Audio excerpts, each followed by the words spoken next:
మా ఫ్రెండ్ ఒకడు అడిగాడు ఈరోజు, నువ్వెందుకు అందరినీ ఎప్పుడు క్రిటిసైజ్ చేస్తుంటావు, అది తప్పు కదా అని.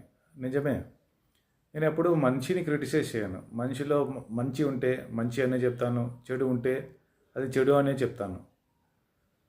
మంచిని మంచి అని చెప్పే వాళ్ళు చాలా తక్కువ మంది ఉన్నారు, చాలా తక్కువ మంది. అదే చెడు అనుకోండి, చెడుని చెడు అని చెప్పేవాళ్ళు అస్సలు లేరు.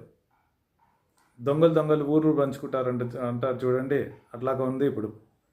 సో ఎవరు మంచి వాళ్ళు పెద్దగా లేరు ఇప్పుడు, అంతా మోసకారులే. అడవి ఇప్పుడు సిటీలోకి వచ్చేసింది, కానీ ఈ అడవిలో చెట్లు, వృక్షాలు ఇట్లాంటివి ఏమి ఉండవు. ఉండేవన్నీ జంతువులే, అన్నీ మృగాలే, అన్నీ క్రూర జంతువులే, అన్నీ అవకాశం చూసే జంతువులే. అమాయక జంతువులు ఏవీ లేవు. సో మీరు అమాయకులైతే జాగ్రత్తగా ఉండండి.